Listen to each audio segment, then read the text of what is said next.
Hey, good afternoon, you guys. Yeah, we've been seeing some absolutely stunning conditions over the last couple of days. Like Tim said, we saw temperatures in the mid to the upper 70s the last couple of days. Today is just as nice, and it's these kinds of conditions that bring the crowds out to some of the local hiking trails, including here in Forest Park. While it's relatively easy to hike through here in Forest Park, it's a completely different story throughout parts of the Columbia River Gorge where some trails are still covered by snow. The last few days of winter have been feeling anything like but winter, with sunshine and record-breaking temperatures, but it has gotten some people in trouble who have been hiking through the Columbia River Gorge.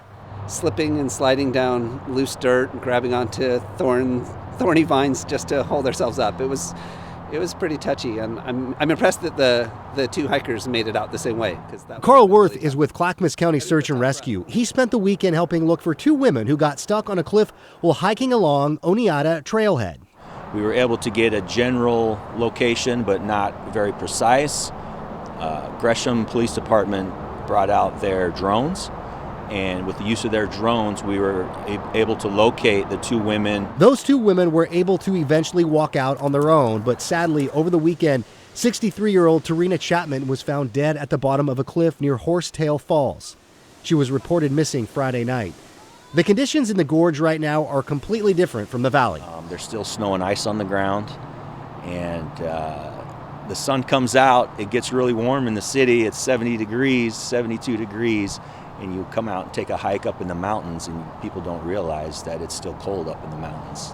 As more people start recreating outdoors, hikers need to be prepared for anything, including snow and freezing temperatures. You're going up into the gorge and you start running into snow patches pretty quick. It's time to just turn back. Mark Morford with Portland Mountain Rescue says it's also important to dress for the conditions. Extra layers is huge because hypothermia sets in right away when you're sweaty and you stop on warm days. Doesn't have to get very cold for hypothermia, so extra layers. Even though it's warm down in the valley, doesn't mean it's warm along the trails in the gorge. And a couple of extra tips for you if you're going to be hiking, not just over the next couple of weeks, but just in general as well. Pack some extra items with you. That includes maybe some extra water, some extra food, and of course, don't forget a flashlight and a headlamp. You might think that your day hike is going to be just a day hike, but you never know what you run into, and that day hike could quickly turn into more of an evening hike as well.